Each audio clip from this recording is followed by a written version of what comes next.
package I've been waiting for. We got home tonight from Becky's folks from dinner and got the mail, and this was in it. I already slipped it out.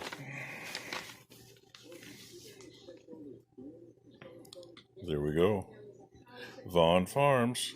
Go check them out on YouTube, everybody, if you haven't yet. Wyatt, thank you very, very much. And there's even a note in here.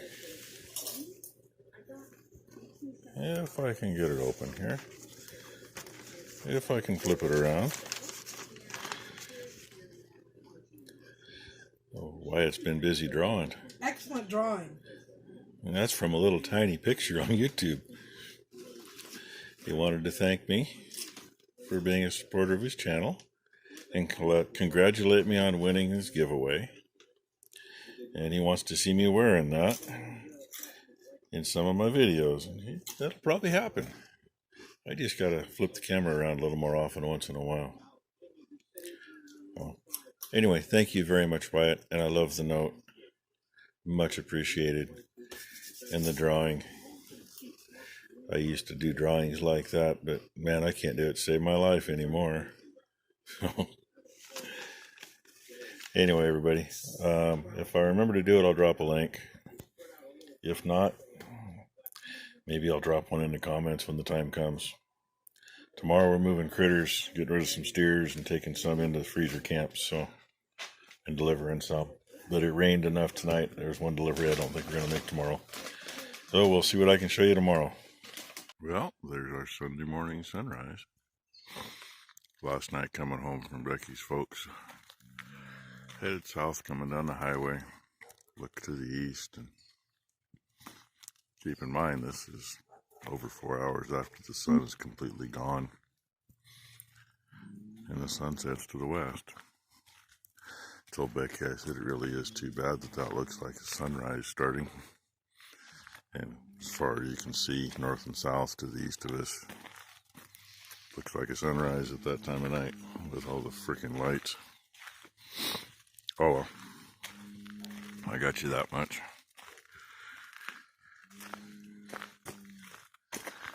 Listen to Dino over there growl. Haven't heard him for a while. And we're going to use that today for most of what we're going to do. But one delivery we got to make, can't get that in. Simply because that's not four-wheel drive and it ain't going to fit between the trees very well. So we're going to end up, I think, with my pickup in the trailer, leather trailer. And we only got to clean one trailer up that way too. And the other reason not to use that one today is we never got the mats back in it. And they're all on a pallet over here, sitting on top of the front of the 48-foot flatbed. And we got nothing to lift them and move them with. I mean, we could back up to it there, but you know, you don't want to handle those things any more than you have to. So that's going to wait till the skid steer's fixed. Kind of like a few other things. Like cleaning the feed barn that should have been done a couple days ago, but... And that's the noise I heard all night. They finally emptied those tubs. Fought over them, knocked the board down, kicked them all out. Yeah, that's just one of the things that kept me from sleeping last night. Anyway, we'll get going today and show you something. It may just be a little bit of driving down the road, I don't know. I got any video to speak of. Our token bull, he's in there, and 2 steers that go to the neighbors. We've already delivered 4 steers. Gonna back around back and load up the 2 that are going to freezer camp and bring them up, dump them in the tub, then go back, and there's 8 young ones left. They're gonna go back where those 2 are. Get them shuffled back there before we do anything. Then we'll load up the two going to freezer camp and the two little ones going to the neighbors, drop them off in the neighbor's pasture, and load up the two at the neighbors that are going to freezer camp. And I'm done videoing for right now. I gotta back in here and get loading the big ones, but I'll show you unloading the little ones. And number one lied to me. She said there was 8. And there's 10 of them. They'll reside back here. A couple more will go here in another month, I think. That's how we do it back here. And once they're all out of the way, we close it up. Closing starts. I didn't get you much of it. Mom ain't thrilled with my videos, so I don't video with her around, and she was with us the whole time, so except for loading and unloading here. But our 2 steers that were back here, and the neighbors' steers we sold them last year, are now at freezer camp. That was a hopping place. Glad we were first in line. As I was getting turned around to back up to unload, another pickup started back, and they saw I was there, so they backed back out to wait. And I hurried up and we got unloaded. And paperwork was still getting done, so I just got out of the way. There's a spot there I could back up out of the way, and had number one go tell them, hey, come on back and unload. They had some piggies. There was already 1 pen of piggies, so they probably had what was going to fill the other pen. And there was 1 empty pen when we left. I don't know what the guy had. It's a narrow driveway going in, and with a 90-degree corner in it. You can't see till you're there, and I'm turning around the corner, and here's a pickup with about a 28-foot gooseneck coming in. It's like, okay, dude, I'll back out. I let him know there was somebody already back there, so he thanked me profusely for letting him know. And we got out of there. Just got back. Oh, and the neighbor went with us too, to go into the freezer camp, since he had paperwork to do there too. 2 of them were his, and 2 were ours. And I think the 13th, or whatever this Sunday is around there, is when we take the 2 hamburger cows in. Somewhere around then. But anyway, that's what's happened so far today. A lot of moving critters. I was kind of counting earlier. There's 10 back here. We delivered 6. I moved 1 more. And then hauled forward to town. So we've loaded, unloaded over at the chute, loaded, unloaded over here, loaded, unloaded at the chute, loaded back up.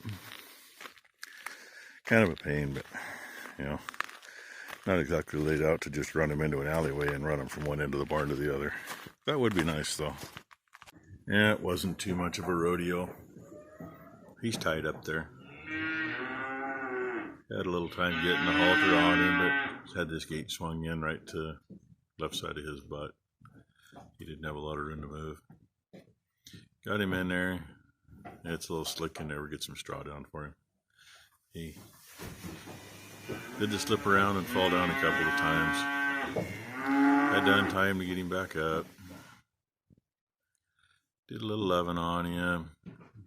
He decided to calm down and eat a little grain. He'll get over it in a few days. Hopefully get 2 or 3 heifers tied up in here with him tomorrow.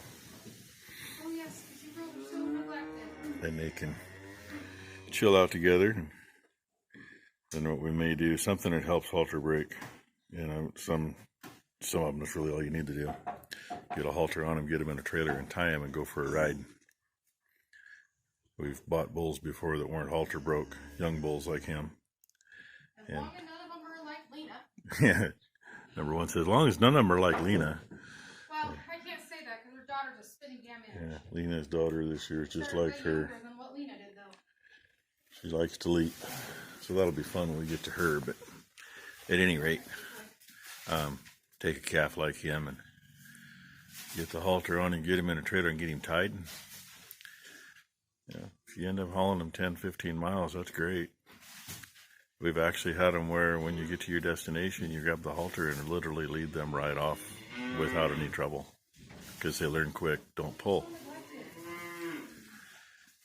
Tying them here, we usually get at least 3 or 4 days. We'll lead them to water morning and night. This section of barn was built in 1970, and it had the dividers like that all the way down. 31 holes. And since then, the holes have changed. You see right in front of me, there's 2 plywood side by side. That narrow one would have been a wider one to the right, because heads got bigger over the years. And then we started using this for something besides calves. So. Well, Lena broke off the end one, Dad. Oh yeah, number one saying how her cow Lena broke off one of the end dividers. The ones that are left here, I think one of them's actually still all original. It's just water pipe shoved into a socket in the concrete. But the others they've all been broken off or rotten off, and they got pins in the end to hold them. Which the one to his right is a pinned one because it's loose in the hole, but it's there. Anyway, when I was a kid, we literally tied all of them. So this whole barn was full. They were tied up. Bare concrete except for underneath them, which was bedded. And every day, guess what I got to do with a pitchfork and a wheelbarrow? And first couple days, we'd actually take a bucket of water to each one. Just leave them tied. Then a couple days later, we'd set a bucket somewhere in there and lead them a short distance to the bucket. They knew the bucket was water, so they didn't argue about being led to it. It's a lot of work when you're doing it, but when it's said and done, if you have to do something with an older cow, they remember the halter. They won't try to kill you near as much. Anyway, that makes it a long enough video for the day, and the day's almost done anyway, so tomorrow we're going to get a couple of these heifer calves tied up. I don't know which ones are on the keep list yet. I do know, it's obvious a few of them, like that one in the middle of the screen looking at me. She's one of the bigger ones, and I think I know who she is. She's one that stays for sure. And that one right there should be 713. She's probably the biggest one in there. She'll be sticking around, so they can get tied up. And we're going to get the 2-year-olds, and we've only got like 1 or 2 3-year-olds. They will, I'll go over where those young steers were. No, 713's up here at the end. Yeah, that's what I was thinking that was. She got to tell me who that one was down there. She thought that when I said this one's number, I was talking about the other one. Anyway, we'll get the younger ones out of the big bunch and in their own where they can get better feed and they don't have to fight the older cows for it. If you can pamper the yearlings and the 2-year-olds and the 3-year-olds to a point, it's a lot easier to keep them in shape throughout their lifetime. We've proved it. We can go back and look at records and see which years we really didn't get the ones in we needed to, and they show it.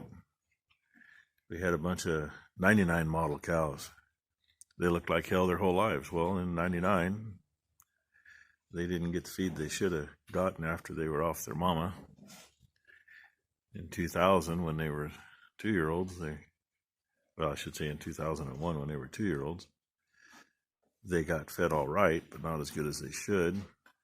And by the time they were 3-year-olds, we didn't have any room for them other than with general population. And like I say,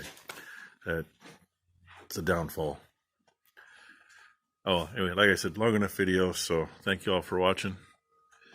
That's what our Sunday is consisted of, playing with cows.